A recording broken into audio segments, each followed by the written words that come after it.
Le Groenland, ça faisait 2 ans que j'avais envie d'y aller, depuis que j'avais navigué autour de l'Islande et que j'avais senti sa présence pas très loin en fait. Juste en face, on ne peut pas les voir, mais c'est comme si les montagnes groenlandaises étaient tellement énormes qu'elles peuvent générer une attraction comme ça à plusieurs centaines de milles, parce que c'est quelque chose qu'on ressent et c'est quelque chose en discutant avec les gens qui habitent là-bas. Les Islandais à Ísafjörður, dans le nord-ouest de l'Islande, et bah le Groenland, il n'y en a pas beaucoup il y en a très peu qui y sont allés, mais ils en parlent un peu comme d'un autre monde. Comme si le détroit du Danemark, donc cette mer en fait qui sépare l'Islande du Groenland, était une frontière très symbolique. À partir du moment où elle la traverse, on entre un peu en dehors du monde civilisé. Enfin, c'est vraiment ça que je ressentais en fait en discutant avec les pêcheurs dans le nord-ouest de l'Islande et qui m'avait fait rêver d'y aller déjà à l'époque.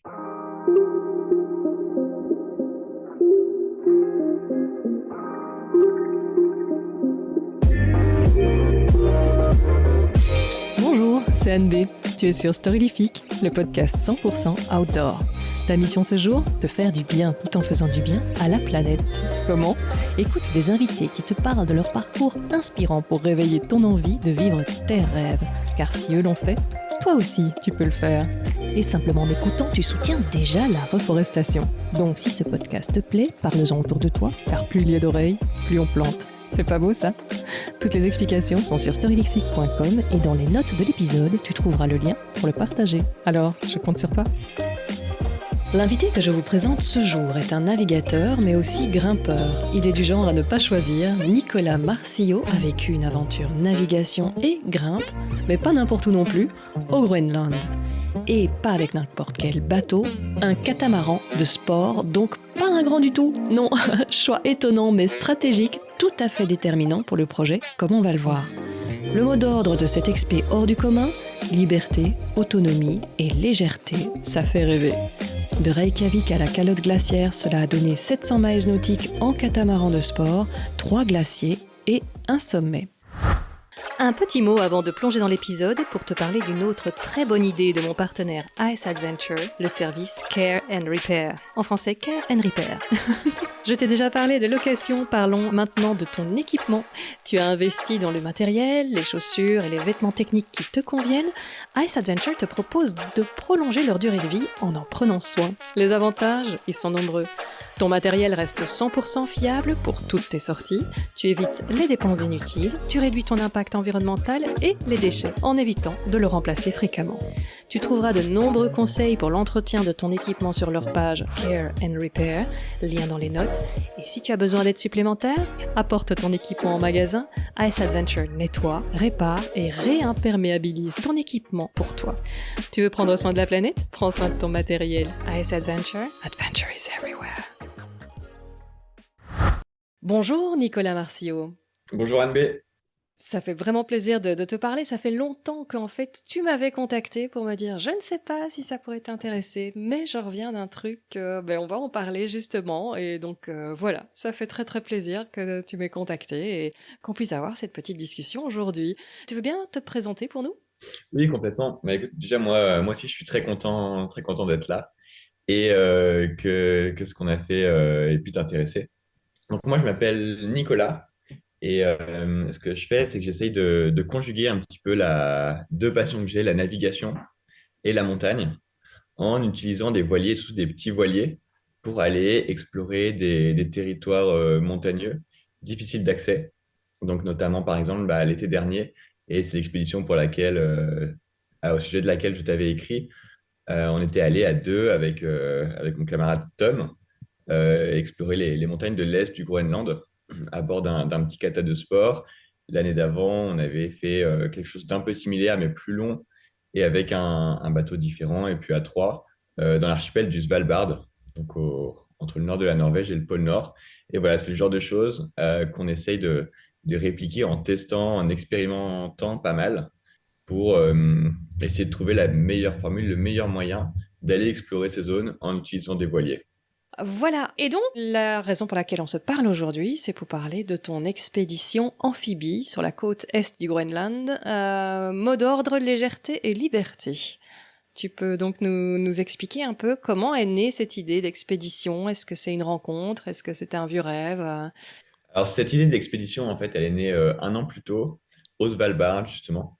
J'étais au Svalbard avec deux coéquipiers et on était allé là-bas en voilier parce que c'était un peu le seul moyen d'accès aux montagnes du nord et de l'est de l'archipel du Svalbard. Donc, c'était une expédition qui était assez longue, c'était 5 mois en partant de France, dont 2 mois sur place, totalement en autonomie. Donc, c'était génial, hein. On a adoré cette expédition, mais j'avais ressenti une certaine frustration liée au bateau qu'on avait. On avait un voilier qui était un petit voilier qui faisait 9 mètres, mais qui était un bateau, tout ce qu'il y a de plus classique. Un bon bateau, mais avec une quille. Quand on veut s'arrêter quelque part, on le mettait au mouillage, donc on utilisait une ancre, et ensuite on pouvait aller à terre. Un bateau qui est au mouillage, il est forcément vulnérable. Il peut y avoir un coup de vent inattendu, il peut y avoir un mouillage qui tient mal, il peut y avoir aussi, parce qu'il y en a pas mal, du coup, un iceberg qui passe, ou tout simplement pas mal de glaces dérivantes qui vont l'entraîner, et on ne pouvait pas vraiment se permettre de perdre le bateau. Donc ça nous limitait dans ce qu'on faisait à terre. Quand on partait à terre, dès qu'on partait plus d'une journée, la sécurité du bateau était toujours un stress. Bon, voilà, il y a une fois, on est parti, on l'a laissé pendant 5 jours, mais on avait une vraie visibilité météo, c'était un mouillage très protégé, etc. En général, on ne pouvait pas se permettre de partir 3, 4 jours en laissant le bateau tout seul. Donc, le bateau, autant c'était un moyen d'accès formidable à ces endroits-là qui nous permet d'y accéder, d'avoir de l'autonomie, d'emmener du matériel. Donc, en fait, le moyen d'accès parfait, qui est en plus une base de vie, un endroit voilà, Mhm. sur lequel on habite, sur lequel on vit pendant plusieurs mois d'affilée. Mais en même temps, dès qu'on était à terre, il devenait une contrainte. On l'avait laissé quelque part, on s'inquiétait pour lui, on ne pouvait pas le laisser trop longtemps, etc. Et donc, on cherchait un moyen de se libérer de cette contrainte. Et l'idée que j'ai eue, c'est d'utiliser un voilier le plus léger possible, aussi petit et léger que possible, de manière à pouvoir le sécuriser à terre et ensuite partir l'esprit léger, l'esprit libre en montagne. Mhm. Et il se trouve que j'ai rencontré un garçon du coup qui s'appelle Tom pendant l'hiver qui a précédé cette expédition. On a fait du ski ensemble dans les Alpes. Il était très motivé par la perspective de faire ce genre d'expédition. Je lui ai présenté cette idée. Le Groenland, c'était l'endroit idéal pour tester ça, parce que c'est des montagnes géniales, juste en face de l'Islande. Donc il y a une mer à traverser, mais ça reste relativement accessible. Et en Islande, du coup, c'est la civilisation, donc c'est un endroit à partir duquel on peut se préparer, d'où on peut partir, où on peut s'avitailler, etc. Et on a décidé de monter cette expédition. Donc il y a exactement un peu plus d'un an. Je crois qu'on a commencé à en parler en février et qu'on a vraiment lancé la préparation de l'expédition en avril. Donc une préparation qui a été très courte puisqu'après on est parti fin juillet, début août. Mhm. Donc, ouais, le choix de ce bateau qui peut tirer à terre a complètement changé la donne. C'est ça, c'était un peu un changement de paradigme en faisant du coup le choix de la liberté, en essayant de le pousser à l'extrême pour voir ce que ça donnait. Mais avec l'idée, on ne savait pas trop si ça allait marcher, donc c'était une hypothèse qu'on voulait tester. Voilà, et donc plus de base de vie. Donc, à ce moment-là, c'était tente alors. C'était bivouaquer tout le temps. C'est ça, complètement. Donc c'est-à-dire que quand on est en mer, un catamaran, un petit catamaran de sport comme ça a aussi l'avantage d'être rapide. Mhm. Donc les traversées vont pas forcément prendre beaucoup de temps. On va faire en sorte de traverser en haute mer, les passages en haute mer assez rapidement. Donc là, pendant 2, 3 jours, du coup, on va quasiment pas dormir. Et une fois qu'on est en navigation côtière, là, on fait des plus petites navigations et on dort toujours à terre. D'accord. Ah oui, c'était quand même 2, 3 jours de faire la traversée pour arriver à votre point de chute. Parce que je me C'est demandais où ça. cette nuit nautique. Je me dis, ça prend combien de temps quand t'as marrant? J'en ai aucune idée. Donc voilà. Donc ça t'a quand même pris 2, 3 jours là. C'est ça. On a mis là pour rejoindre le Groenland, on a mis d'abord 3 jours pour remonter les côtes islandaises. Mhm. Et après, donc ça, voilà, on l'a fait sans s'arrêter parce qu'on voulait arriver rapidement. Puis c'était un moyen de tester aussi, du coup, ce que c'était de naviguer sur ce bateau pendant plusieurs jours d'affilée, mais en Mhm. restant près des côtes. Et après, on a mis 2 jours pour rejoindre le Groenland. Au retour, on a mis plus longtemps, 3 jours, parce que forcément, ça dépend beaucoup des vents. Oui, oui, oui, oui, oui. Waouh, c'est sportif quand même alors, ce truc. Oui, bah, du coup, il y a un petit peu plus d'engagement physique, mais on le compense avec de la préparation. Je pense que c'est le choix du matériel beaucoup. Nous, par exemple, là, on avait des très bons équipements sur nous, des combis sèches, par exemple, qui sont du matériel de très bonne qualité et qui apportent une protection incroyable. Et puis aussi en restant toujours actif. En fait, en mer, souvent, on se refroidit parce qu'on est immobile. Donc le fait d'être actif, de toujours aussi avoir à barrer, à pagayer quand on manque de vent, bah, ça nous maintient en activité, ça nous maintient au chaud, enfin relativement. Ah, enfin, pendant 3 jours, quoi, c'était les micro-siestes de 15-20 minutes et puis hop, c'est reparti ou quoi alors? On dormait, on faisait des petites siestes en se couchant sur le trampoline, et puis voilà, on alternait entre nous. Parce que si tu dis qu'il faut bouger tout le temps pour les siestes, c'est pas évident. Ouais, bah, du coup, le moment où on avait le plus froid, c'était quand on se réveillait justement de Oui, la oui. sieste, où le froid nous réveillait, de cette espèce de demi-sommeil. Et là, voilà, on essayait de s'activer au maximum. D'ailleurs, je te recommande, si un jour tu as froid, la technique du pingouin qui marche très bien. De Tu pingouins. places tes bras le long du corps, tout Mhm. simplement, et tu remontes les épaules, comme Ok. ça. Ok. Et franchement, c'est ce qu'on a trouvé de mieux pour se réchauffer rapidement. On a Ok. Ah bah testé faire des écoute. mouvements comme ça, sauter en l'air, plein de choses, mais la technique du pingouin, c'est vraiment ce qu'on a trouvé de plus efficace pour en plus c'est pas quelque chose de fatigant, c'est quelque chose que tu peux faire assez longtemps. Donc t'as pas l'air malin, t'as l'air un peu t'as pas l'air très très malin, mais ça marche très bien, je trouve. Ben écoute, les femmes ont souvent froid le soir, la nuit. Je crois que j'ai souvent Ouais, pensé à toi alors en faisant un coin c'est ça. discrètement dans Tu mon pourrais coin. essayer, puis tu me diras si ça marche bien D'accord, de j'écrirai ton Nico, côté. merci, tu m'as sauvé la vie. Tu as changé mes longues soirées d'hiver. Extra! Ah bah voilà, bah écoute, la petite astuce, c'est toujours bon à prendre. Ça tombe, c'est vrai que je vais l'appliquer, hein. Pourquoi cette destination? Alors, comment vous l'avez choisi de partir là-bas? Pourquoi aller au froid? Pourquoi ces montagnes-là? Mais il y a plusieurs raisons. Je pense que c'est en Arctique que se trouvent certaines des plus belles montagnes de la planète. Et c'est aussi les plus sauvages. Il reste très très peu d'espaces sauvages. En Europe, on n'en a plus du tout. Ailleurs dans le monde, il reste, bon, voilà, l'Antarctique reste sauvage. La forêt amazonienne reste sauvage. Certains déserts, mais des endroits quasi exempts de civilisation et où la trace de l'homme n'est pas visible partout. Il n'y en a quasiment plus et l'Arctique, enfin une partie de l'Arctique, bah, fait partie de ces très rares endroits. Donc c'est un peu de là que vient cet attrait, je pense, pour le Nord, qui n'est pas un attrait pour le froid, mais plus pour les espaces sauvages. Et il se trouve que les espaces qui sont restés sauvages, c'est ceux qui sont peut-être un peu plus hostiles à l'homme, donc plus froid. Le Groenland, là où on est allé, c'est accessible. Voilà, on pouvait y aller que pendant le mois où on y allait. On peut y aller quand nous, on peut y aller en gros entre juillet et septembre selon les années. Mais en dehors, on ne peut pas, déjà parce que c'est complètement pris par la banquise. Et puis parce qu'en en septembre, octobre, avant que la banquise se soit reformée, les conditions météo sont vraiment mauvaises, avec beaucoup de dépressions qui se succèdent. Donc Ouais. c'est peut-être ça la raison de cet attrait. Moi, le Groenland, ça faisait 2 ans que j'avais envie d'y aller, depuis que j'avais navigué autour de l'Islande et que j'avais senti sa présence à pas très loin en fait. Juste en face, on ne peut pas les voir, mais c'est comme si les montagnes groenlandaises étaient tellement énormes qu'elles peuvent générer une attraction comme ça à plusieurs centaines de milles, parce que c'est quelque chose qu'on ressent et c'est quelque chose en discutant avec les gens qui habitent là-bas, les Islandais à Ísafjörður, dans le nord-ouest de l'Islande. Et bah, le Groenland, ils y sont pas, il y en a pas beaucoup il y en a très peu qui y sont allés, mais ils en parlent un peu comme d'un autre monde. Ah ouais. Et c'est ça. Et comme si le détroit du Danemark, donc cette mer en fait qui sépare l'Islande du Groenland, était une frontière très symbolique.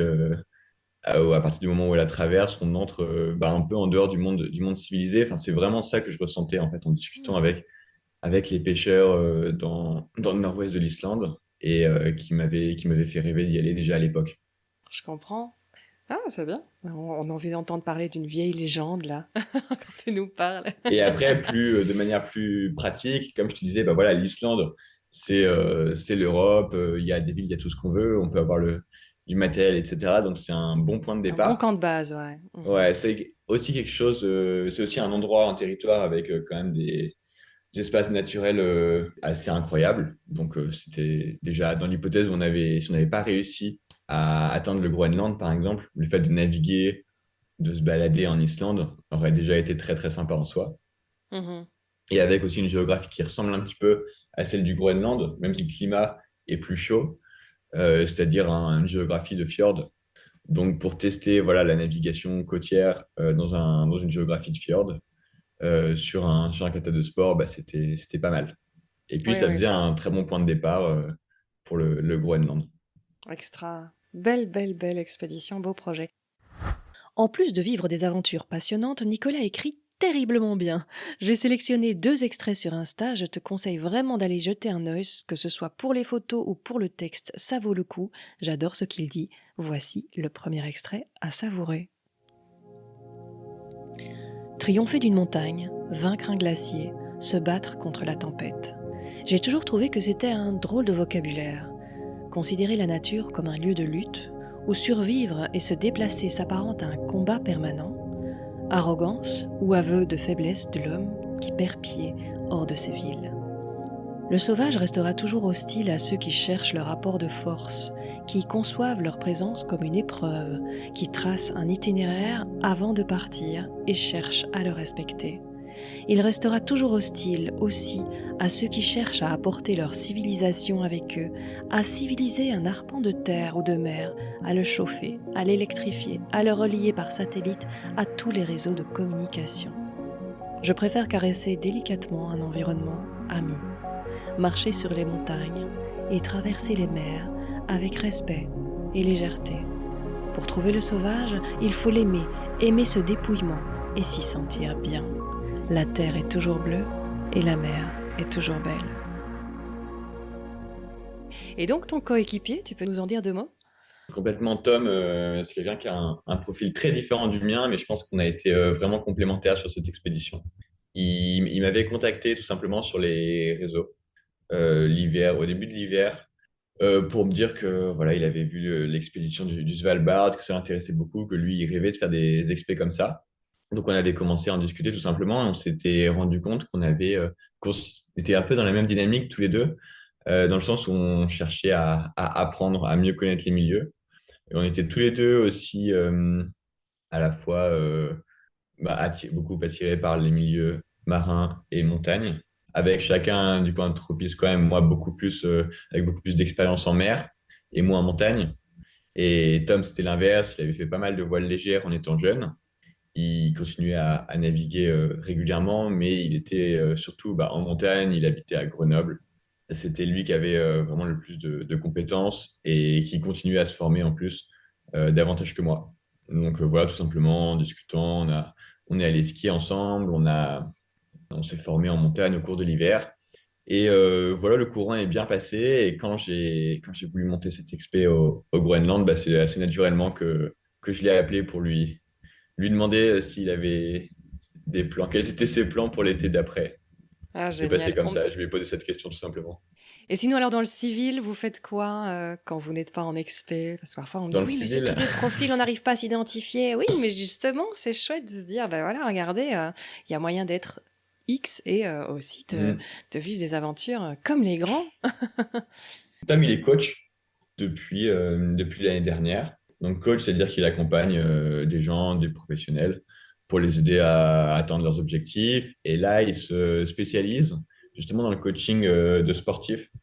Donc, Extra. soit pour des sportifs, soit pour des aventuriers, des gens qui ont des projets avec un engagement physique, pour les coacher sur le mental. Nous, c'est quelque chose enfin, c'est un point sur lequel on a été accompagné justement euh, dans la préparation de cette expédition au Groenland et qui nous a été hyper utile.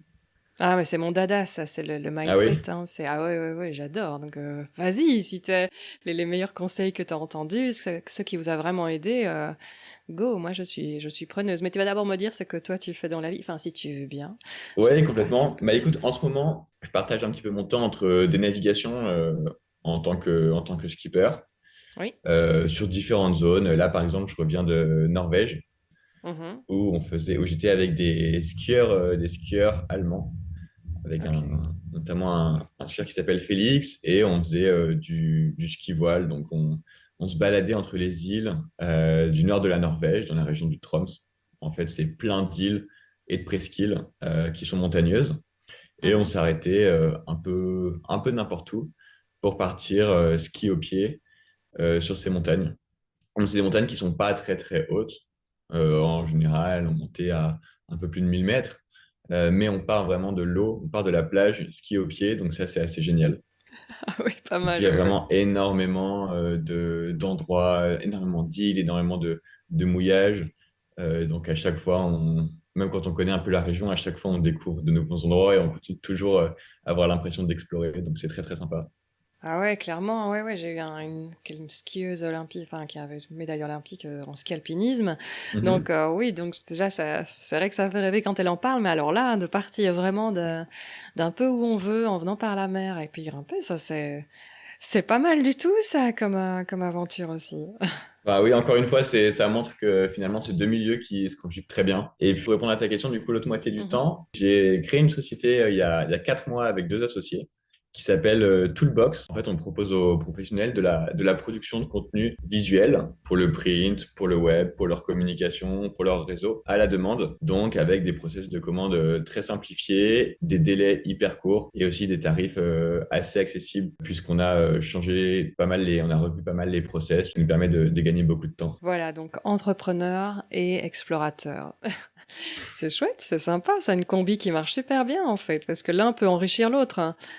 Oui, complètement. Enfin, ce dont je me suis rendu compte, c'est que c'est un peu de toute façon les mêmes. Enfin, dans les deux cas, il s'agit de mener un projet et on le fait un petit peu de la même manière. Et c'est un petit peu les mêmes compétences qui sont mises en œuvre. Dans les expés, il y a le côté physique en plus. Mais finalement, ce côté physique, je pense pas que ce soit la partie la plus importante, même si c'est celle que les gens voient en premier. Donc là, sur le Groenland, ils voient, waouh, vous avez dû avoir super froid, vous avez marché hyper longtemps, machin, machin. Ils voient que le côté physique, alors qu'en fait, c'est beaucoup plus de temps de préparation de planification, de travaux pour préparer le bateau, etc. La Ça partie compte non beaucoup visible plus, de je pense. l'iceberg. Ouais, c'est ça, que l'engagement physique sur le moment. Alors, sinon, reviens-en à cette histoire de mindset. Qu'est-ce que vous avez appris? Qu'est-ce que vous a été le plus utile dans le coaching? Mais écoute, moi, pour tout te dire, donc c'est une coach qui s'appelle Marie Deloum, qui nous a accompagnés. Elle avait vu notre expédition et elle nous a spontanément écrit pour nous proposer de nous accompagner là-dessus. Je t'avoue que moi, au début, j'étais assez dubitatif vis-à-vis de ce genre de choses. J'avais déjà entendu parler du coaching, mais pour moi, c'était hyper abstrait.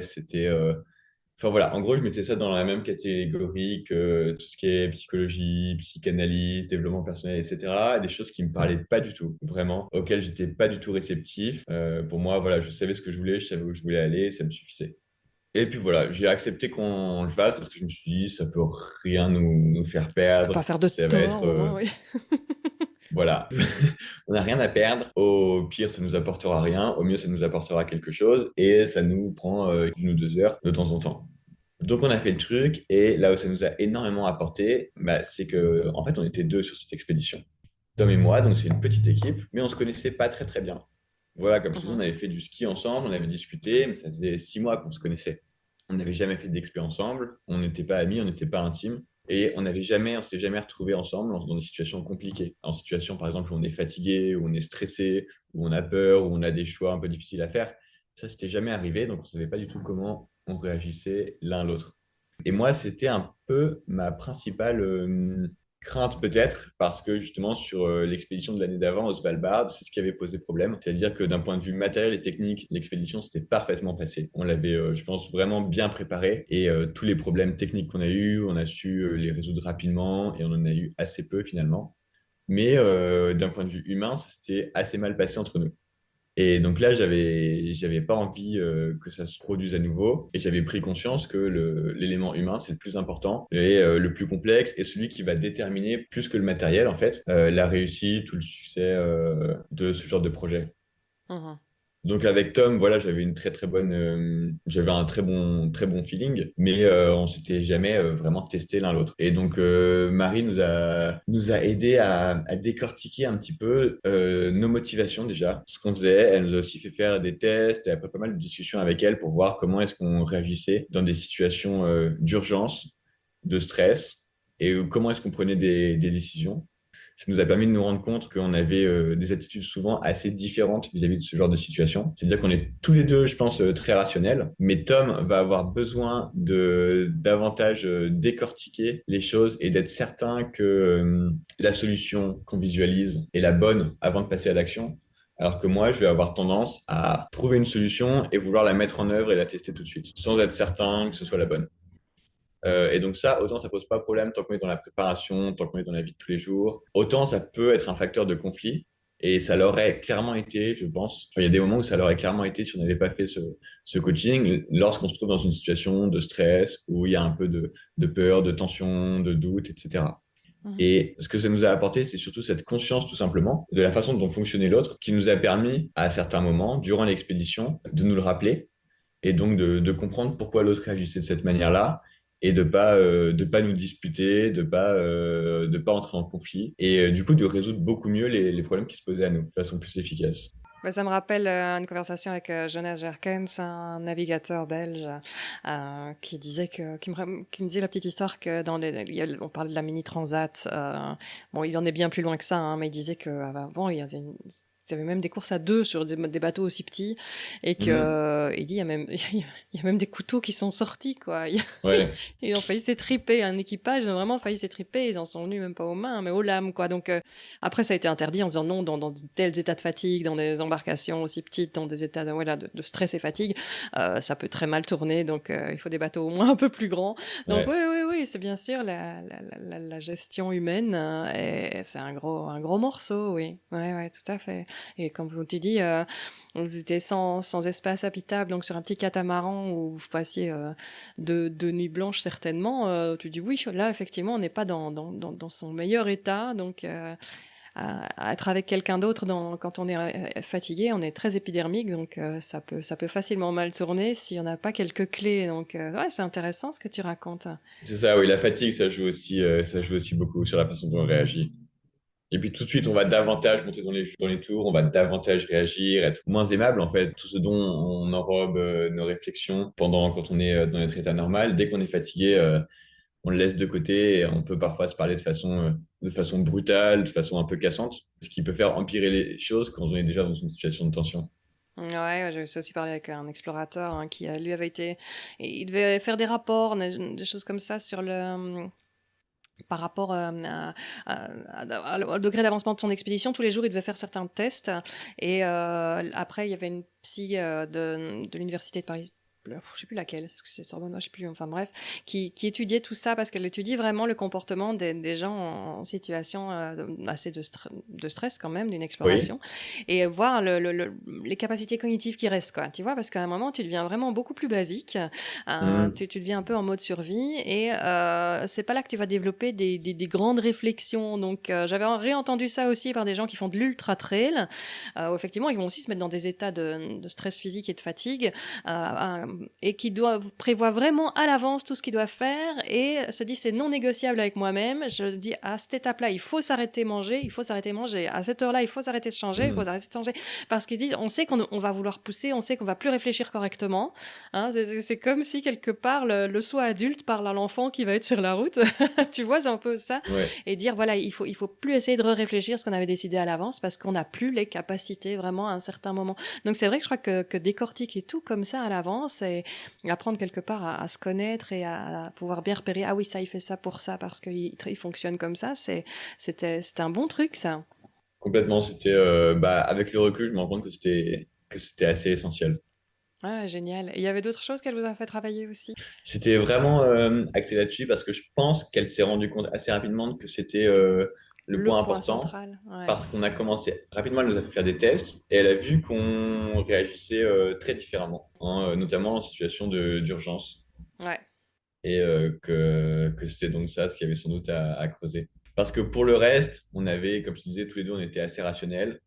On avait des motivations qui étaient différentes, je pense, mais on était tous les deux très motivés par l'envie d'apprendre. C'est tous les deux notre motivation principale, donc là-dessus, on se rejoignait pas mal.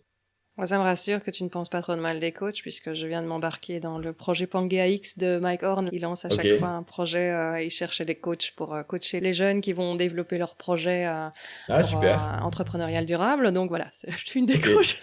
ah Ouf. génial, Sinon, je l'aurais pas dit. ok. Je dis non, non, je suis pas, non, non, je connais pas. C'est quoi le coaching? Et ça commence quand du coup, Écoute, Pangea cet X? après-midi même, on a Ah génial, la première réunion pour préparer ça. Et c'est ici en juillet que ça va être avec les groupes qu'on accompagne, quoi. qu'on commence ça. En présentiel, D'accord, c'est fin super. août en Suisse, ouais. Ok, vous allez tous vous retrouver là-bas, Oui, les 5 jours élèves. là-bas, et puis après on continue à accompagner, mais à distance évidemment, puisqu'on est tous d'un peu partout, et ouais, ça va être sympa, je crois. Ok, génial. Et oui, un scoop que tu connais peut-être déjà si tu me suis sur les réseaux. J'ai la chance d'être l'une des 10 coachs qui va soutenir les équipes présentant un projet pour la session 2023 de Pangaea X de Mike Horn. Je t'explique en 2 mots, Pangaea X, c'est un programme éducatif et environnemental qui a pour but de soutenir et encourager les jeunes qui ont des projets innovants à impact positif pour la planète. Chaque année, avec des défis portant sur des questions environnementales, Mike Horn appelle la jeunesse internationale à agir en proposant des solutions pour aider à résoudre ces problèmes. Une fois le programme terminé, Mike embarquera la dernière équipe dans une aventure qui changera sa vie, ça c'est sûr. Les inscriptions, c'est jusqu'au 9 juillet cette année, donc il ne faut pas traîner. Mais il n'est pas trop tard, et qui sait, si votre projet est retenu, je serai peut-être votre coach. Eh bien, revenons à l'expédition en elle-même alors. Vous l'avez aménagé votre embarcation. Qu'est-ce qu'il a fallu faire comme modification pour arriver à vos fins? Alors, en fait, à partir du bateau dont on partait, donc on a pris un catamaran Hobby Tiger, un catamaran de type F18. Donc, c'est des katas de 5,50 m qui sont construits, qui ont été conçus pour la régate côtière, du coup, en équipage de deux. Ce qu'il fallait, c'était qu'on le rende, d'une part, capable de naviguer en haute mer, d'autre part, capable de transporter notre matériel. En général, sur ces bateaux-là, on navigue juste voilà, avec soi-même. On n'emmène pas du tout de matériel et c'est pas prévu pour. Et puis, faire en sorte qu'il soit capable, qu'on puisse le sécuriser quelque part, une fois sur place, pour qu'il nous attende, qu'elle nous attende plutôt, puisqu'on l'a baptisée Sedna et qu'on a décidé que c'était une fille. D'accord, et pourquoi Sedna, tant qu'on y est? Sedna, c'est une déesse groenlandaise. En fait, on regardait un petit peu la mythologie groenlandaise. On est tombé sur l'histoire de Sedna, qui est une déesse de la mer, qui a pas une histoire très heureuse, mais voilà, qui maudit ou protège les marins selon ses humeurs. D'accord. Pour un projet où vous essayiez de voir ce que ça allait donner, est-ce que ça donnerait bien ou pas, avoir une ambivalence dans le nom, bon voilà, c'est pas mal. Alors voilà, nous, on avait décidé que ce serait son côté positif qui nous accompagnerait. Et puis voilà, le fait de la baptiser notre bateau de son nom était aussi une manière de l'honorer, qu'il a sûrement amadoué, je pense, Dans la poche, là. puisque Sedna, la mère, s'est montrée très très bienveillante avec nous pendant toute Bien l'expédition. joué. Et donc voilà, ton aménagement, c'était pour qu'elle puisse résister à la haute mer. Donc voilà, rester à la haute mer, pouvoir emmener notre matériel, Mhm. renforcer aussi de manière générale tout le bateau, le rendre plus robuste et faire en sorte qu'elle puisse nous attendre bien sagement pendant qu'on était en montagne. Donc d'abord, on a démonté, tout vérifié, changé toutes les pièces qui montraient des signes de fatigue, puisque c'était un bateau d'occasion. On a renforcé aussi un certain nombre d'éléments. On a par exemple ajouté des bandes de protection sous les coques. On a ajouté des éléments d'ergonomie, en fait, par exemple un trampoline à l'avant pour pouvoir se déplacer plus facilement sur le bateau, une ligne de vie pour être tout le temps attaché au bateau quand on se déplace et être certain de ne pas tomber à l'eau, ou alors si on devait tomber à l'eau, de rester attaché au bateau. On a modifié certains points pour justement pouvoir éventuellement supporter des conditions de mer plus difficiles que ce pourquoi le bateau était conçu. Donc, par exemple, on a changé la façon dont la grand voile était fixée au bateau, était fixée au mât, la façon dont on l'a hissé, les drisses. On a fait des mouflages, on a donc, voilà, fait du travail de voilerie, ce genre de choses. Mhm. On a amélioré la submersibilité à l'aide en remplissant les flotteurs de mousse pour être certain de ne pas couler. C'est toujours mieux. C'est ça. On a fait en sorte de pouvoir stocker tout notre matériel, enfin toute notre nourriture dans les flotteurs et tout notre matériel dans des bidons et des sacs à l'extérieur du catamaran, Ok. donc dans des bidons et des sacs étanches. Qu'est-ce qu'on a fait d'autre? On a ajouté un système de pompe de cale qu'on a inventé pour ça, en fait, de manière à pouvoir vider l'eau des flotteurs dans le cas où de l'eau entrait. Et ça nous a été utile puisqu'on a à des moments des trappes en fait, qui se sont révélées ne pas être tout à fait étanches. Et donc pas mal d'eau qui entrait dans les flotteurs, donc on a pu la vider pour éviter d'avoir les flotteurs qui se transforment en sous-marins. On a ajouté un dispositif anti-chavirage, on a ajouté un mouillage, voilà, plein de petites choses. Ah, vous êtes bien amusés là. comme ça. Donc c'est ça, on a eu en fait un mois de chantier, dont 2 semaines Hmm. à temps plein, Ok. en gros. Ouais, ouais, ouais, ouais. Et quand je dis temps plein, ça veut dire qu'on a fini assez souvent à 2 heures du mat pour commencer à 8 heures. D'accord, oui, c'est un beau temps plein. Temps plein, bien plein. Oui, c'est ça. Les deux dernières semaines de préparation ont été très, très intenses. L'autonomie, raconte-moi un peu comment ça se passait sur place alors. Donc traverser, 2, 3 jours, arriver sur place, on se dégourdir un petit peu quand même, je suppose, se reposer un peu, et puis quoi, planter une tente et rester un petit temps au même endroit ou vous changez beaucoup? Non, on a été toujours en mouvement. Je crois qu'on est resté simplement la première journée au même endroit. En arrivant, on a trouvé une petite île qui avait l'air assez accueillante. Donc, on s'est posé là et on s'est reposé. On a fait quelques petites réparations sur le bateau, quelques petits ajustements. On a fait sécher notre matériel, etc. Donc, on a dû rester une journée. Et après, le lendemain, enfin, le deuxième jour, du coup, on est reparti directement, retraverser le fjord pour partir en montagne. L'autonomie, pour nous, c'était la principale limite. Enfin, il y a deux choses qui limitaient notre expédition dans le temps. La météo et la saison. Puisque, comme je te disais, la saison est très courte. Jusqu'en juillet, il y avait beaucoup de glace le long des côtes groenlandaises. Et dès septembre, les conditions météo dans le détroit du Danemark, de manière générale, dans toute cette partie, dans toutes ces mers, euh, deviennent beaucoup plus difficiles, deviennent plus difficiles. Mhm. Donc, on voulait pas être là-bas en septembre. Ouais. Donc, la fenêtre météo et d'autre part, bah, l'autonomie en nourriture. Puisque Tom et moi, on n'est ni chasseurs ni pêcheurs, tout simplement parce qu'on ne sait pas faire. Donc, on n'est pas apte à nous nourrir par nos propres moyens. C'est une chose dont j'adorerais être capable et ça fait partie des compétences que je vais acquérir à court terme. Mais là, on ne savait pas subvenir à nos propres besoins, donc on dépendait de la nourriture qu'on emmenait avec nous. Et sur un petit kata comme ça, on est extrêmement contraint en poids. Mhm. C'est-à-dire qu'au total, on avait 70 kilos de matériel. Enfin, on avait 50 kilos de nourriture, un peu moins de 50 kilos de nourriture pour un mois à deux. On Mhm. avait compté un mois à deux et un peu moins de 30 kilos de matériel. Donc, c'est-à-dire le matériel de bivouac, le matériel d'alpinisme, une dizaine de kilos de matériel de réparation. Mhm. Et voilà. Donc, on avait vraiment que le strict minimum pour tout et on avait quasiment rien en spare. Et pour la nourriture, ça représentait à peu près 1 kilo de nourriture par jour et par personne, avec que du sec. Est-ce que des fois vous n'avez plus de nourriture? Non, on n'a jamais manqué de nourriture. On avait vu assez large.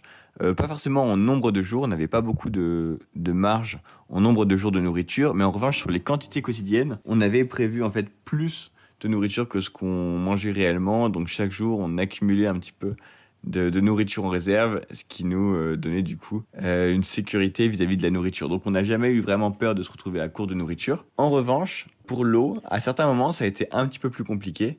Puisque tant qu'on était au Groenland, tant qu'on était à terre, on trouvait en général toujours assez facilement des petits ruisseaux ou des points d'eau auxquels on pouvait remplir nos gourdes. En revanche, en mer, on dépendait de l'eau qu'on emmenait avec nous. On ne pouvait pas se ravitailler en mer. On n'avait pas de désalinisateur ou quoi que ce soit pour boire l'eau de mer. Et malheureusement, à un moment, notre réservoir d'eau, le gros bidon dans lequel on stockait notre eau, s'est percé et a fui. Ce qui fait que quand on est arrivé en Islande, au retour, eh bien, on n'avait plus d'eau. Donc on a failli vraiment se retrouver à court d'eau sur cette navigation. Le soir, on avait un lyophilisé chacun. Et sinon, on mangeait surtout pas mal de fruits secs, de semoules, des petits mélanges soupe en poudre, semoule sur lesquels on avait juste à rajouter de l'eau bouillante. Et des palais bretons, beaucoup de palais bretons, qui étaient ce que Tom avait trouvé de plus calorique par rapport à leur poids. D'accord. Attention, pas les Bretons, mais ça peut servir. C'est ça. Alors, je t'avoue qu'on saturait un petit peu à la fin des palais bretons. Voilà, c'est bon pour un an là. Ouais, non, pas pour un an, mais j'ai mis quelques semaines avant de pouvoir en remanger. C'était comment de camper au Groenland? Camper au Groenland, c'était un peu la même chose que camper en France. On avait une tente, une petite tente, une place et demie, dans laquelle on avait des matelas gonflables pour un peu plus de confort. Là où c'était un peu spécifique, par contre, c'était sur le choix des emplacements.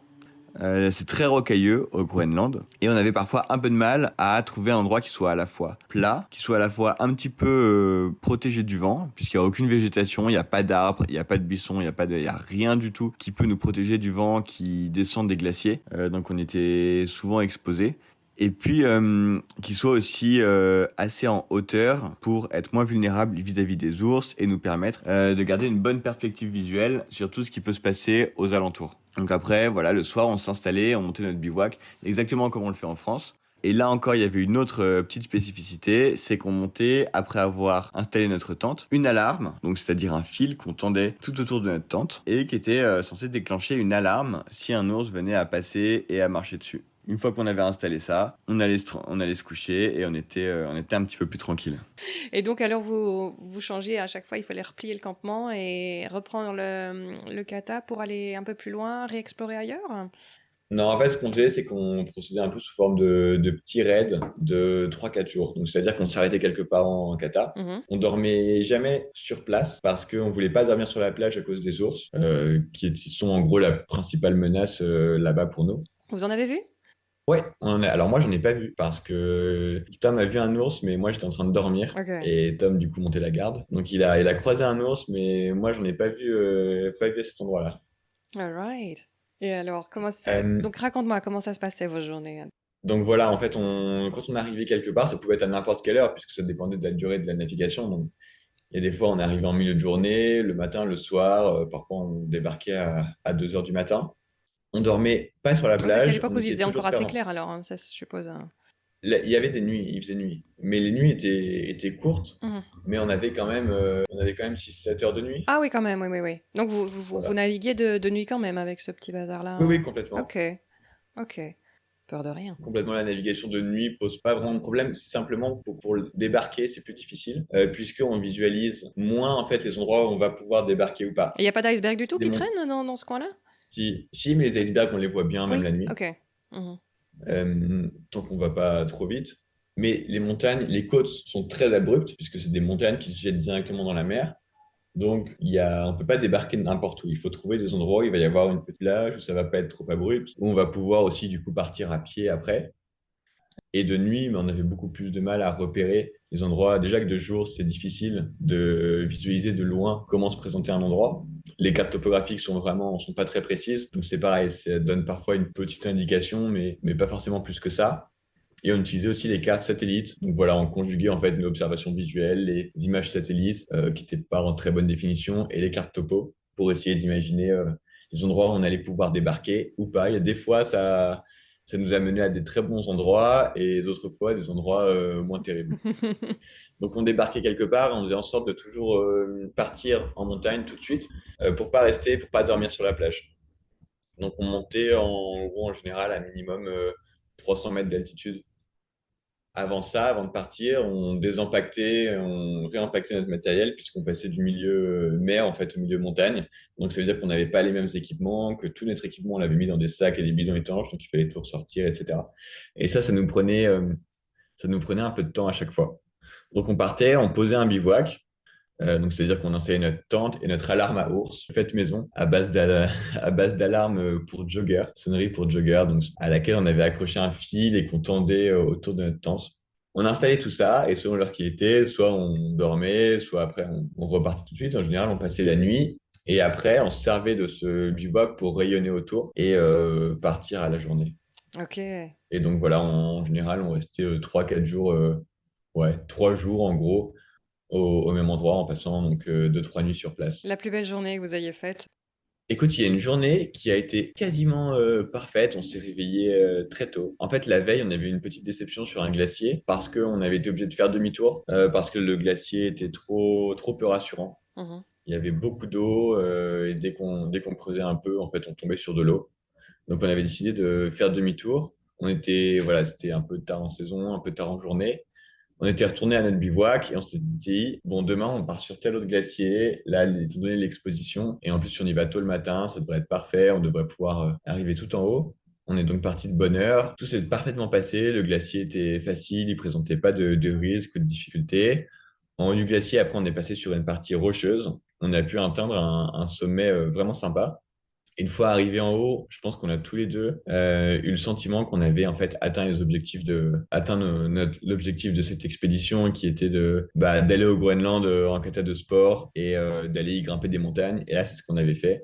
Mhm. On était arrivé sur place et on était au sommet d'une montagne avec une vue absolument incroyable de tous les côtés. Et pour la première fois depuis qu'on était arrivé, on découvrait à quel point c'était immense, Mm. puisque c'était la première fois qu'on avait vraiment un point de vue aussi dégagé. Mm. Et on se rendait compte que les montagnes qui nous entouraient, qui étaient déjà gigantesques, et bien, il y en avait d'autres encore plus grandes et quasiment à perte de vue. Mm. Et puis derrière ces montagnes-là, l'île Nancy, la calotte glaciaire qui démarrait et qui, pareil, semblait être totalement infinie. Waouh. Ah là là. Donc on a eu un gros sentiment de fierté, je pense, et d'accomplissement à ce moment-là. Et en redescendant, on a eu un petit coup de stress, puisque depuis une fois arrivé à notre bivouac en fin d'après-midi, on s'attendait à voir Sedna qu'on avait laissé du coup sur la côte, à voir son mât dépasser, puisque d'après nos souvenirs, la veille, on la voyait. On voyait son mât dépasser. Et là, impossible de voir le mât de Sedna. Ouh. Donc on regarde avec les jumelles, on essaye de trouver des points d'observation un peu mieux placés. Impossible de voir le mât de Sedna. Donc, on avait marché toute la journée. On avait en gros 2 heures de marche pour retourner à la côte, mais on ne pouvait pas vraiment se permettre de rester dans le doute. De toute façon, on aurait passé une mauvaise soirée, on n'aurait pas dormi.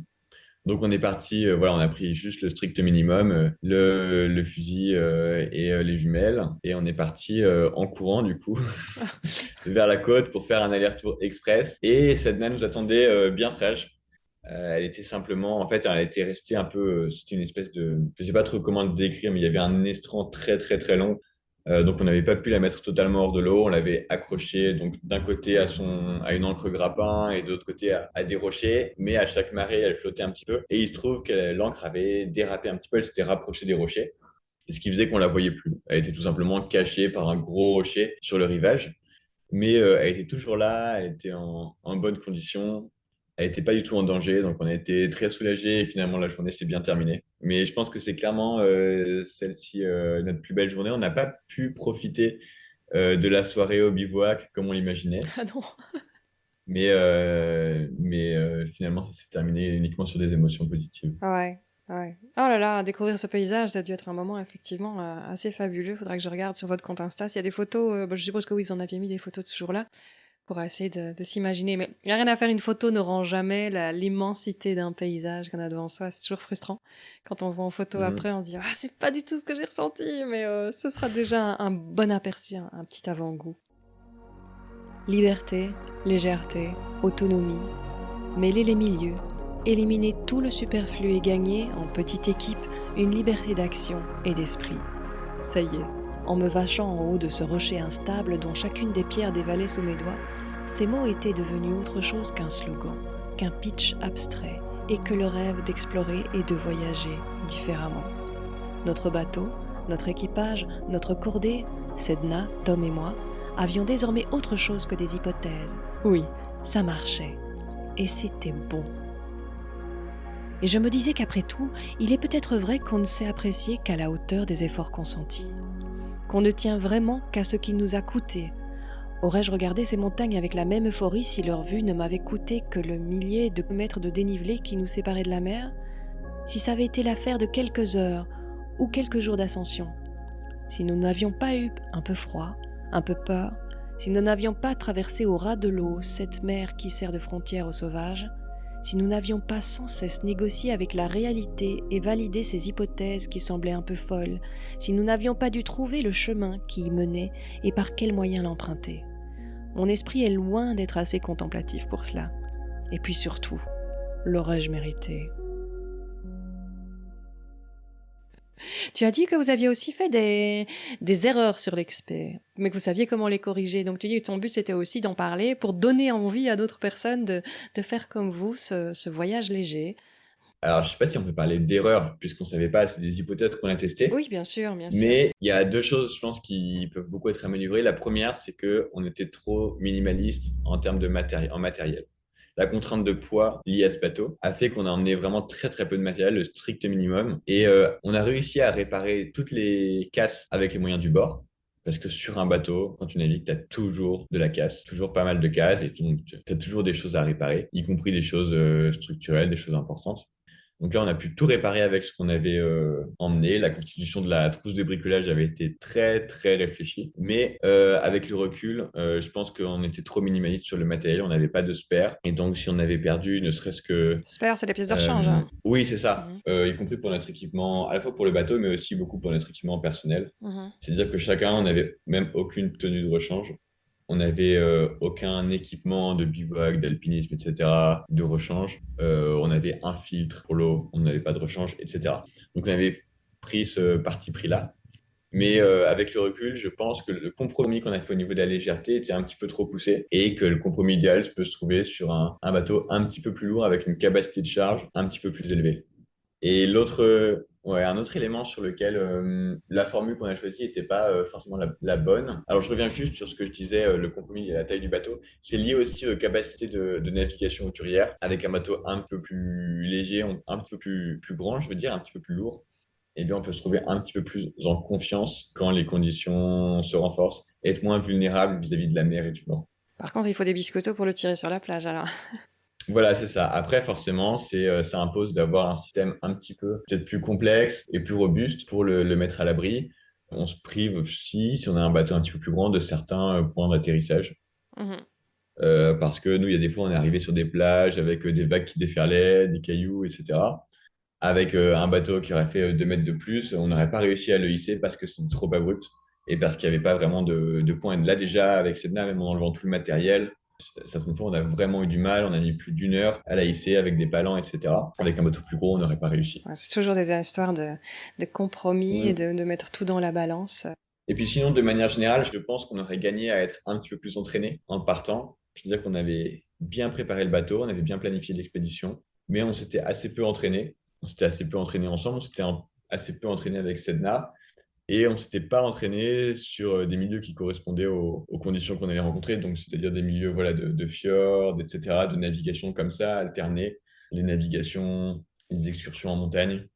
Et donc ça, on s'est rendu compte de ce que ça donnait en le faisant sur place, sur le terrain, mais à un moment où il était trop tard pour faire des modifications. Mhm, mhm. Il se trouve que voilà, pour nous, tout s'est bien passé, mais on a été, pour être tout à fait sincère, on a été un petit peu léger sur l'entraînement et les tests en fait. Voilà, comme ça, les petits conseils pour ceux que ça tenterait. Ça te plairait qu'il y ait des émules? Complètement, je pense que c'est une excellente formule pour plusieurs raisons. Déjà, elle apporte une liberté qu'on ne peut pas trouver avec des plus gros bateaux, qui deviennent toujours une contrainte à partir du moment où on est à terre. C'est-à-dire qu'avec un plus gros bateau, il faut en général qu'une personne ou deux reste toujours à bord au mouillage. Nous, si on veut être une petite équipe, si on veut être que deux ou que trois, ben, c'est un peu dommage, voire impossible que l'un reste à bord. Deuxièmement, en termes de capacité d'accès, bah, plus un bateau est petit, plus il peut accéder à tous les recoins des côtes et donc à plein d'endroits auxquels qu'on ne peut pas atteindre avec un plus gros bateau, avec un monocoque, un quillard traditionnel. Et puis aussi parce que ça apporte une proximité au milieu incroyable. On ne ressent pas du tout la même chose en traversant une mer, en étant complètement exposé aux vagues, au vent, à la pluie, avec simplement sa combinaison pour se protéger, que lorsqu'on la traverse dans la cabine d'un bateau. Et qu'une fois, une fois sur place, c'est pareil, on peut vraiment le ressentir et en profiter d'une manière différente. Ouais. Et on peut aussi s'en imprégner, donc ça impose beaucoup d'adaptabilité, mais c'est quelque chose en tout cas, qui moi, correspondait bien et qui m'apporte beaucoup de satisfaction. Ça impose par contre forcément une bonne connaissance de ces milieux. Et bah, pour la partie maritime, il faut voilà, être à l'aise avec ces zones de navigation, il faut être à l'aise avec ce type de navigation, il faut être capable de tout réparer soi-même parce qu'on est en complète autonomie et on dépend à 100% de ce matériel. Voilà, il faut quand même avoir un minimum de compétences, ou plutôt un maximum, c'est pas encore mieux. Vous avez rencontré des baleines aussi.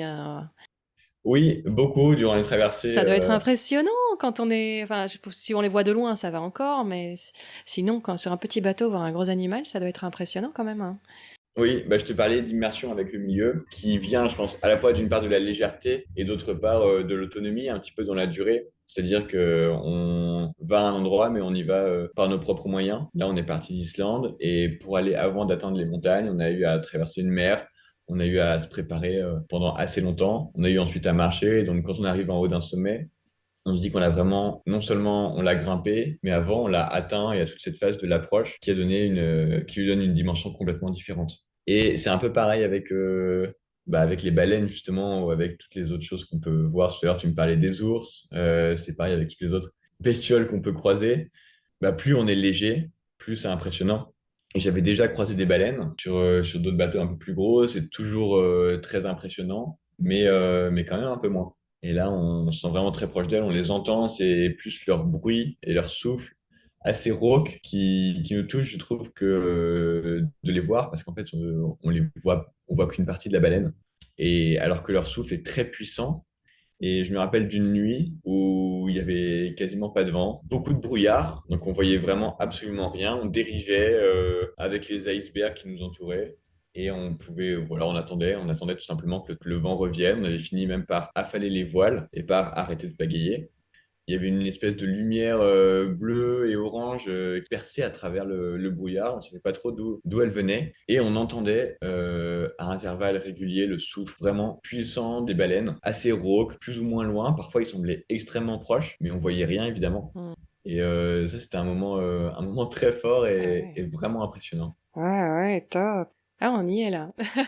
Quand tu racontes, c'est vrai que à la limite parfois ne pas voir et avoir tous les sens aux aguets justement parce que t'es dans le brouillard, ça doit encore impacter de manière exponentielle ce qu'on peut, tu peux entendre quelque chose et que tu sais la puissance qu'il y a derrière, ça doit. Mm. Ouais, sacré beau moment. Est-ce qu'il y a un objet indispensable? C'est quoi l'objet qui t'a été le plus utile dans ton expé? Écoute, l'objet dont je me sépare il y a vraiment jamais, c'est un petit tour de cou que j'ai toujours un bœuf, tu vois, avec moi. C'est très pratique. Tu peux l'utiliser pour dormir quand il fait jour, tu le mets devant tes yeux. Quand j'ai froid, je le mets autour de mes oreilles, autour de mon cou, etc.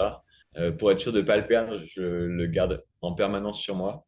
Sinon, ça peut paraître, c'est pas la première chose à laquelle on penserait pour une expédition sportive, mais le multitool, la pince Ouais, multifonction, tout tout à fait, je vois simplement. bien. Moi, c'est plutôt le foulard, hein, carrément, parce que le foulard peut devenir un sac, peut devenir une serviette, si besoin, un grand foulard, tu vois. Ouais, Pas encore ok, Touareg, mais presque. Alors, ouais, ça devient le chapeau, le ok. truc à tout, quoi, Ouais, le j'aurais pas foulard. pensé à ça. Ah Ouais, j'aurais ouais, pas ouais, ouais. pensé à toutes les fonctions du foulard. Ah ouais, ouais, si. Ça fait un taf de dingue. Ok, je testerai ça. Voilà, tu en penseras à moi, moi je penserai à toi en faisant le pingouin. Chacun ses astuces. Quelle est l'erreur qui t'a le plus appris? Eh bien, écoute, c'est quelque chose dont on parlait un petit peu tout à l'heure, qui n'est pas sur cette expé-là, mais sur l'expé précédente au Svalbard. Ce problème humain qu'on a rencontré, de mésentente, d'incompatibilité de personnalité, d'objectifs, de perception. Enfin voilà, il y a plein de choses qui se sont ajoutées les unes aux autres, mais qui avait généré chez moi sur le moment un peu un sentiment d'échec et aussi de culpabilité, puisque c'est moi qui avait formé l'équipe. Et donc je me disais que c'était de ma faute puisque j'avais fait des mauvais choix, que ça aurait pu être anticipé, que j'aurais pu le percevoir, mais que je m'étais un peu aveuglé et je m'étais un peu je mentis à moi-même en fait. Mon intuition me montrait qu'il y avait des incompatibilités de personnalité, mais étant donné que rationnellement, je me convainquais qu'on formait une bonne équipe avec des compétences complémentaires et des compétences dont on avait besoin pour ça, et ben, fait le choix d'écouter ma rationalité plutôt que mon instinct, plutôt que mon intuition. Et cette erreur m'a énormément servi après, justement, pour cette expédition au Groenland, puisque j'ai pris conscience de l'importance du facteur humain. J'ai pris conscience qu'avec les personnes, s'il y a un doute, c'est il y a pas de doute. Si on a un doute vis-à-vis de quelqu'un, il faut tout simplement pas faire équipe avec lui. Ça ne veut pas dire que c'est une mauvaise personne, etc., mais qu'on n'est pas fait pareil, qu'on n'est pas fait pour faire la même chose, ou qu'on n'agit pas de la même manière. Puis il y a des gens qui sont faits pour faire certaines choses et d'autres gens qui le sont Mhm. pas. Et donc, il ne faut pas forcer le destin, même s'ils ont parfois des très bonnes compétences, Sur le papier. etc. Mhm. Ouais, et c'est aussi ça qui m'a conduit à suivre le coaching avec Marie dont on parlait tout à l'heure et qui nous a été très utile. Je pense que si j'avais pas vécu cette expérience humaine l'année d'avant, j'aurais pas forcément accepté de faire ce coaching parce que j'en aurais vraiment pas vu l'utilité. J'aurais vu ça comme une perte de temps et je me serais dit, même si c'est que 2 fois 2 heures par semaine, je préfère les passer sur le chantier à préparer le bateau. Ah, bah c'est super intéressant hein, ce que tu dis. Parce que c'est vrai qu'il y a les meilleures personnes sur le papier pour faire une équipe. Ça peut être aussi en business. Mais parfois, je dis aussi, attention, est-ce que tu as vraiment envie de travailler avec cette personne? Parce que il y a ça où ça compte quand même, effectivement, les atomes crochus, ce qu'on peut pas expliquer, mais que ça colle ou ça colle pas. Donc, l'équipe des meilleurs, mais qui ont rien à se dire et qui savent pas fonctionner ensemble, ça marche pas du tout, quoi. Ça, on s'en rend compte de plus en plus en entreprise. On parle du quotient émotionnel, Mhm. des capacités empathiques et donc de la capacité à fonctionner ensemble, quoi. Donc, dans une équipe, même s'il y en a un qui est plus faible, mais que ça marche bien, ça tombe, lui, c'est le ciment, donc tu ne touches à rien. C'est Ouais. très, très bien comme ça. Donc, il y a pas que les compétences, effectivement. Ça, c'est intéressant. Et, une petite astuce dans les tests que tu as eu ou quoi, qu'est-ce que tu as retenu? Qu'il y a un quick win, une petite astuce que tu peux donner en disant, tiens, à quoi faire attention pour détecter si une personne va être compatible dans une expé, une aventure comme ça, quand on se lance dans un truc où effectivement on va être plus poussé à ses limites, parce que comme tu le dis, dans le quotidien, ça va pour aller au restaurant entre potes, ça va bien se passer, mais Ouais. quand tu as quelques mauvaises nuits, mal aux pieds, et un petit peu des choses comme ça, c'est là que ça devient vraiment compliqué. Bah, tout simplement, je dirais se mettre en situation. Mhm. Ça peut être tout simplement faire une bonne rando un peu engagée de quelques jours. Et je pense qu'on peut déjà se rendre compte de beaucoup de choses sur une personne. Ouais. Faire en sorte, voilà, de se retrouver dans une situation où on va passer déjà un peu de temps avec une promiscuité totale, donc 24 heures sur 24 avec la personne, et où on va se retrouver dans des situations un peu de fatigue et idéalement aussi de stress et d'urgence. Donc, provoquer cette situation et voir comment ça se passe. Et comme là, les personnes ne sont jamais à 100% compatibles, c'est pas possible, même quand tu as appris à les connaître et savoir que bon, ok, on peut se décoder, du coup, ça va, on va pouvoir s'en sortir. Comment on fait justement quand la situation est là où on a les deux personnalités qui tirent dans des sens différents pour surmonter la situation de blocage? Vous aviez reçu quelques petits trucs que tu peux partager? Oui, bah, nous, avec Tom, là, on n'a jamais atteint de situation de blocage, Mhm. mais on aurait peut-être pu en... Non, enfin, je pense, Ou de je grandes sais pas comment tensions? ça se serait passé, évidemment, mais ce qui est sûr, c'est que ça nous a aidé d'avoir conscience de la façon dont chacun fonctionnait. Moi, voilà, grâce à ce travail en fait qu'on avait fait en amont, bah, j'avais un peu pris conscience de la façon dont raisonnait Tom et dont il réagissait, et aussi pris conscience que c'était pas la même manière que moi. Et lui, à l'inverse, avait aussi pris conscience de la façon dont je fonctionnais, et donc ça nous permettait d'expliquer nos réactions et de se rendre compte que c'était pas simplement un désaccord ou parce qu'on faisait notre mauvaise tête ou parce qu'on n'avait pas confiance en envers l'autre, etc. On a toujours eu une grande confiance en envers l'autre. Mais forcément, il y a des fois où on avait des doutes.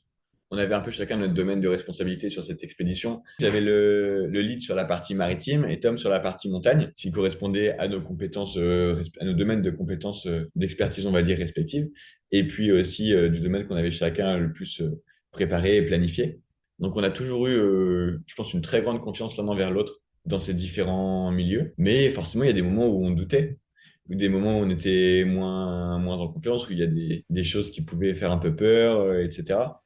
Et parfois, on pouvait aussi, dans des discussions, à des moments où on avait des décisions à prendre sur l'endroit où on allait aller, sur comment on allait faire, etc.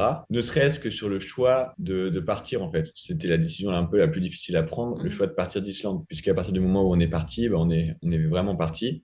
Une partie du moment où on est arrivé au Groenland aussi, et ben, il faut qu'on soit sûr de notre coup, puisqu'à un moment, il faut repartir du Groenland. Donc, y arriver, c'était, on va dire, la partie la plus facile, mais il fallait être certain de pouvoir en revenir. Donc, ça veut dire être au Groenland avec un bateau en bon état, à nouveau capable de traverser, être à l'aise sur place, ne pas se mettre dans le rouge, etc. Et avoir confiance dans les capacités du bateau à retraverser, sachant qu'on n'allait pas forcément avoir autant de latitude de choix quant à la fenêtre météo qu'à l'aller, puisqu'à l'aller, on peut toujours faire le choix de faire demi-tour. En revanche, Ouais, au retour. Groenland, on était à plusieurs centaines de kilomètres de la première, du premier village, et hiverner, c'était pas une option. Non, pas trop, non. Donc, on savait qu'à partir du moment où on y était, on n'avait pas d'autre choix que de revenir Mhm. à la fin du mois d'août. Donc, la décision la plus importante à prendre, la plus difficile, en fait, c'était celle de faire le choix de partir d'Islande avec la bonne fenêtre, donc en fonction de la fenêtre météo, qui était du coup pas du tout idéale. Et à ce moment-là, ça a été le premier moment où on a eu vraiment des grosses discussions là-dessus, parce aucun de nous deux on n'est jamais sûr de son choix dans un moment comme ça. Moi, j'étais pas sûr de moi sur la fenêtre météo. Elle semblait bonne, mais jusqu'au dernier moment, ça a changé. Et jusqu'au dernier moment, on en a beaucoup discuté. Et là aussi, bah, du coup, déjà, dès ce moment-là, le fait de comprendre comment Tom fonctionnait, pourquoi est-ce qu'il réagissait de cette manière, pourquoi est-ce qu'il faisait telle réflexion, ça m'a permis de savoir ce qui lui manquait, Ouais. en fait, je pense. De savoir que je me disais, OK, s'il réagit comme ça, c'est parce que lui, il a besoin de ça. Il a besoin de savoir où il va. Tom, il a vraiment besoin de savoir où il va, par exemple. Mhm. Alors que moi, je vais avoir tendance à un peu plus parfois me jeter dans l'action en ayant une vision, mais en n'ayant pas forcément un plan pour l'atteindre. Tom, il a plus besoin d'avoir un plan précis pour l'atteindre.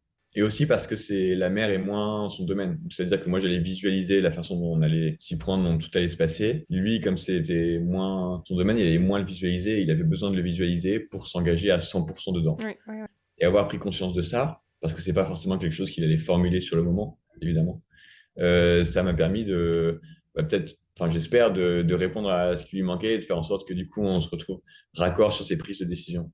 Et à l'inverse, vous voyez, il y a eu d'autres moments où ça a sans doute été l'inverse, où lui il a pris en compte du coup la façon dont je fonctionnais et que ça lui a permis du coup de prendre un peu peut-être de recul sur ce que je disais ou aussi de me faire confiance lorsque la situation faisait que on était dans une situation d'urgence. C'était pas possible de tout décrypter et donner toutes les informations Mhm. qu'il fallait réagir parce qu'il y avait une contrainte de temps. Mhm.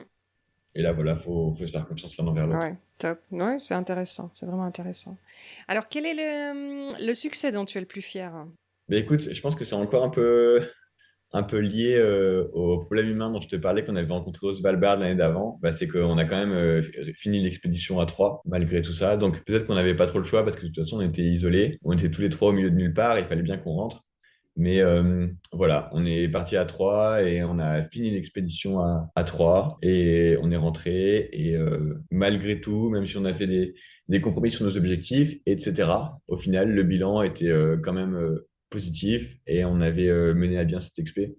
Donc ça, c'était un motif de fierté. Et je pense que plus que ça a été la difficulté la plus difficile à surmonter, beaucoup plus que tous les problèmes matériels qu'on peut avoir ou les problèmes liés au milieu.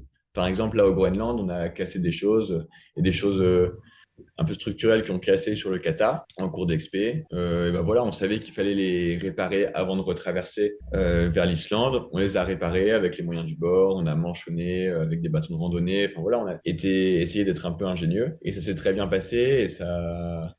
Mais c'était beaucoup plus facile à résoudre que les problèmes humains. Qu'aurais-tu aimé savoir plus tôt, avant l'expé, s'il y a un truc, te dire, tiens, ça aurait quand même changé la donne si je l'avais su avant? Alors, j'aurais bien aimé, je pense, connaître. J'étais jamais allé au Groenland avant. Donc j'avais les cartes, les photos, des récits de gens qui étaient allés sur cette zone. Donc pas forcément exactement là où on est allé, mais dans cette région. Mais ça aurait pu nous être utile d'avoir déjà une connaissance de ce milieu. Parce que certes, c'est un milieu, un environnement de fjord, donc qui ressemble à ce qu'on va trouver en Islande, en Norvège, au Svalbard, ailleurs en Arctique, mais avec ses particularités, notamment que les montagnes dans les fjords sont rapidement très hautes, que c'est plus aride, c'est beaucoup plus rocailleux, des choses comme ça, qui font qu'on aurait peut-être adapté un petit peu la préparation du bateau, qu'on n'aurait pas emmené le même matériel d'alpinisme aussi, si on avait déjà été, par exemple, dans un autre contexte, à ces endroits-là, dans cette région du moins. Mhm. Par exemple, quelque chose de tout bête, mais le rocher était très friable, donc on pouvait très difficilement l'escalader. Et alors qu'on s'attendait à trouver du rocher un petit peu meilleur et c'était vraiment propre à cet endroit-là où on était arrivé. Mhm. De la même manière, voilà la disposition des fjords et des glaciers. Si on a peut-être préparé le bateau un petit peu différemment ou envisagé notre itinéraire un petit peu différemment, si on avait su comment se présenter les côtes. Mhm. Ok. Et puis, on était plus lent que ce qu'on anticipait parce qu'on était chargé, qu'on n'avait pas énormément testé le bateau en condition. Donc, j'aurais aimé peut-être avoir un peu plus de visibilité sur les distances qu'on allait vraiment pouvoir parcourir. Au final, on était plus lent que ce à quoi on s'attendait. Mais ça, voilà, après, on s'adapte. Et de toute façon, le maître mot, c'était l'adaptabilité. Donc, ça n'a pas posé problème. Et puis pour répondre en fait à ta question, je pense que j'avais pas envie d'avoir trop d'infos parce que ce qu'il y a d'excitant, c'est justement de découvrir. Donc, même si l'information existe, le fait d'être en pénurie d'informations, même si on peut savoir les choses, le fait de s'en rendre compte par soi-même, c'est assez grisant. Et le fait d'être surpris, c'est ça qui apporte beaucoup de satisfaction, je trouve. Être surpris et s'adapter tout simplement à ce qu'on rencontre sans trop le savoir à l'avance. Si le vent, on a des prévisions météo qui sont assez fiables aujourd'hui, des modèles météo qui sont très robustes, mais il continue quand même à y avoir des grosses différences entre ces bulletins météo et ce qu'on rencontre en vrai, puisqu'il y a l'aérologie locale, bah, notamment justement dans les fjords, où les vents, il va pas y avoir de modèles météo qui vont prévoir les vents en général, ou les rafales dans les fjords. Si ça c'était prévisible et qu'on pouvait avoir des cartes météo précises dans les fjords, etc., avec une certitude, des prévisions, ce serait beaucoup moins marrant et ça aurait beaucoup moins d'intérêt, je trouve. Ouais, oui, je t'ai vu écrire quelque part que c'est l'incertitude qui transforme le voyage en aventure. Donc, Oui, je pense que c'est vrai. Je pense complètement que c'est ça ce qui fait tout l'intérêt de la chose. mhm. Ouais, carrément. Moi, je dis souvent, hein, le jour où on pourra atterrir au pied de l'Everest et y monter en téléphérique, il n'aura plus aucun intérêt. Donc, Complètement, ou si tu sais exactement ce que tu vas rencontrer, quelles conditions, que tu le visualises à l'avance, bah, c'est comme prendre le train en fait. mm. Ah, parfois, prendre le train peut être très sportif s'il y a des grèves, mais Oui, c'est vrai. C'est vrai, c'est vrai. est-ce qu'il y a Et puis tu une... sais pas forcément trop à quelle heure tu arrives. Non, c'est ça. C'est quoi les ingrédients pour réussir un grand projet, quoi? Je pense qu'il faut avoir des objectifs. On peut avoir des objectifs très ambitieux à condition de visualiser un moyen simple de les atteindre. Mhm. Et là, c'est ce qu'on a fait. En fait, il y a des expéditions qui se montrent qui sont très complexes, qui mobilisent beaucoup de moyens, etc. Ah, c'est un parti pris. Hein. Il y a plein d'autres manières de faire des expés ou d'aller dans des endroits comme ça. Mais l'avantage de la légèreté, c'est aussi que la préparation est peut-être plus accessible en termes de moyens. Nous, on a fait ça avec un budget limité. On a tout préparé par nous-mêmes. Et si on avait préparé cet expé de manière conventionnelle, avec du coup voilà, un plus gros bateau, des plus gros budgets, en préparant le projet 2 ans à l'avance, etc., il aurait fallu avoir des partenaires financiers importants, il aurait fallu avoir un budget beaucoup plus important, ça aurait mobilisé nos vies pendant beaucoup plus longtemps. On aurait rêvé de cet expé pour en fait ne l'avoir se réaliser que 2, 3 ans plus tard. Donc, je pense que le fait d'avoir des objectifs ambitieux, mais de trouver des moyens très simples de les réaliser, c'est souvent possible en pensant un petit peu différemment. Donc là, nous, penser différemment, ça voulait dire tenter la légèreté. Et après, il peut y avoir plein d'autres moyens de faire différemment. Mais voilà, c'est juste ça. Je ne sais pas si c'est un conseil parce que c'est plus mon parti pris. Oui, oui, mais voilà, c'est tes ingrédients à toi, voilà. Ouais. Et ça apporte aussi de l'indépendance. Je voulais savoir s'il y avait une citation en général qui t'inspire, une histoire qui te motive. Alors, c'est un peu rigolo. Quand je suis en mer et que j'ai froid et que les conditions sont un peu pourries, je pense aux marins qui naviguaient là il y a 1000 ans ou il y a un peu plus. Je pense aux Vikings qui traversaient dans leur petit drakkar vers le Groenland et qui n'avaient aucune info météo, qui n'avaient pas de GPS, qui n'avaient pas d'équipement technique. Alors je pense ils avaient des bons équipements, mais ils n'avaient pas des combis sèches ou du néoprène comme on a aujourd'hui. Ils avaient beaucoup plus d'incertitudes parce qu'ils ne savaient pas où ils étaient, ils savaient à peu près dans quelle direction ils allaient, et c'est à peu près tout. Ils ne savaient pas si le lendemain ils allaient se prendre une tempête sur la tête ou du calme plat pendant des jours. Mhm. Et voilà, et en général, le fait de penser que voilà, eux, bah, finalement, ils le faisaient, et même de manière assez régulière, ça me remotive et ça me fait un peu oublier le froid et la fatigue sur le moment. Excellent, excellent. Quelle est ton actualité du moment et tes projets futurs? Je crois qu'il y a des choses intéressantes qui se trament. Ouais, bah écoute, pour l'instant, comme je te disais, là en ce moment, je travaille à la fois sur des bateaux et à la fois en France pour Toolbox. Je partage un petit peu mon temps comme ça et c'est le programme aussi des prochains mois. Et puis, on prépare une course en équipage autour du monde qui s'appelle l'Ocean Globe Race, qui a la particularité de se courir sans moyen de navigation moderne, donc sans GPS et sans communication satellitaire pour recevoir par exemple la météo ou des informations ou communiquer avec la Terre. Donc, on fait tout à l'ancienne, au sextant pour se diriger. Et voilà, c'est une course en équipage. On est 10 à bord, il y a 4 étapes. il y a des relais. Donc, moi, je courrai dans le Pacifique l'année prochaine. Et pour l'instant, on termine la préparation du bateau. Donc, on va courir sur un bateau qui s'appelle Neptune, qui est un bateau qui a été construit en 1977 pour courir autour du monde et qu'on a récupéré l'année dernière et refité, donc rénové complètement pour le ramener à son plus haut niveau de performance et gagner cette course l'année prochaine. Waouh, ça dure combien de temps cette course alors? Écoute, c'est 4 étapes d'un mois et demi, 4 étapes de 40-45 jours, avec 2 semaines entre chaque étape. Donc, au total, ça s'étend sur 7-8 mois. D'accord. Il y a une partie de l'équipage qui est fixe. Donc, nous, dans notre équipage, il y a 3 permanents Mhm. et le reste de l'équipage qui tourne. Donc, les 3 permanents vont faire toute la course. Donc, eux, c'est là, ils mobilisent Ah une oui. année entière, voire Ah un oui, peu non, plus. c'est super chouette, je ne connais pas cette course. Ça s'appelle comment? Tu peux répéter? Ocean Globe Race. Ah, ok. Là, c'est la première édition. Ah, voilà, c'est pour ça que je la connais pas. Ok. Enfin, C'est je ne les ça. connais pas toutes, hein. Je fais la maline de là. Oh, j'en ai pour C'est ça. ça, C'est pour ça. première édition. Après, là, on est une vingtaine de bateaux, de concurrents. Et ensuite, c'est sans doute une course qui a vocation à s'inscrire un peu dans la durée, tous les 4 ans, par exemple, ou quelque chose comme ça. Eh ben écoute, un grand merci pour ton temps ce matin. On va quand même dire où on peut te retrouver pour pouvoir suivre, puisqu'il y a des choses qui vont encore se passer. Ça peut être intéressant de te suivre sur les réseaux. Écoute, sur les réseaux, oui, moi je partage un peu des photos, quelques textes de ces aventures sur Instagram. Mhm. C'est Baladin en balade. Et sinon sur mon site baladin.blue que je suis en train de refaire. D'accord, eh ben voilà. Un tout grand merci à toi.